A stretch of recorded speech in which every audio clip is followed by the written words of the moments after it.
حج کا اجر۔ ابو ہریرہ رضی اللہ عنہ سے روایت ہے کہ میں نے نبی کریم صلی اللہ علیہ وسلم کو فرماتے ہوئے سنا، جو اللہ کے لیے حج کرے پھر نہ کوئی جنسی گفتگو کرے اور نہ کوئی گناہ کرے تو وہ ایسے گناہوں سے پاک واپس ہوگا جیسے آج ہی اسے اس کی ماں نے جنم دیا ہو۔ جو اللہ کے لیے یعنی اللہ کی رضا طلب کرنے کے لیے، اللہ کو خوش کرنے کے لیے حج کرے، یعنی اس کا مقصد کاروبار کرنا یا لوگوں سے ملاقات کرنا یا جہاز کی سیر کرنا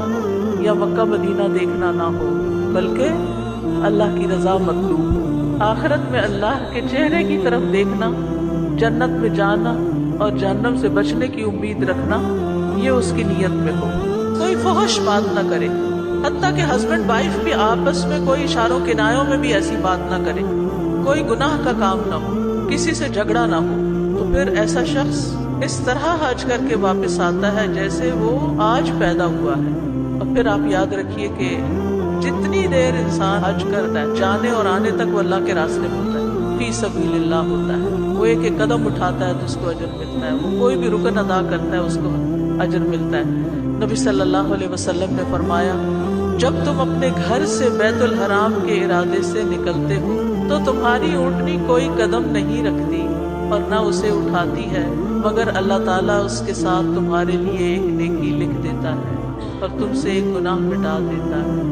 اور تمہارا طواف کے بعد 2 رکعت ادا کرنا ایسا ہے جیسے تم نے بنی اسماعیل میں سے ایک گردن آزاد کر دی۔ تمہارا صفا و مروہ میں دوڑنا ایسا ہے جیسے 70 گردنیں آزاد کرنا۔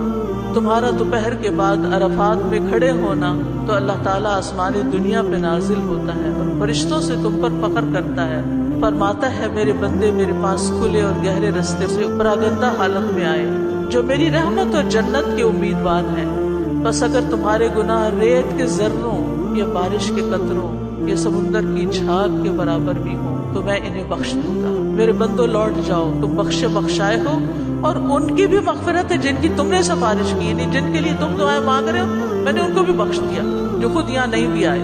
تمہارا جمرات کو کنکریاں مارنا تو تمہارا ہر کنکری مارنے کے بدلے ایک کبیرہ گناہ کی معافی اور کفارہ ہے جو ہلاک کر دینے والا تھا۔ اور تمہارا قربانی کرنا تو یہ تمہارے لیے تمہارے رب کے پاس ذخیرہ ہو جاتا ہے، اور تمہارا سر منڈوانا تو ہر بال کے بدلے جو تم منڈواتے ہو ایک نیکی لکھی جاتی ہے اور ایک گناہ مٹا دیا جاتا ہے، اور اسی طرح بال کترنا نہیں۔ اس کے بعد طواف افاضہ کرنا، سو تم طواف کرتے ہو تو تمہارا کوئی گناہ باقی نہیں رہتا،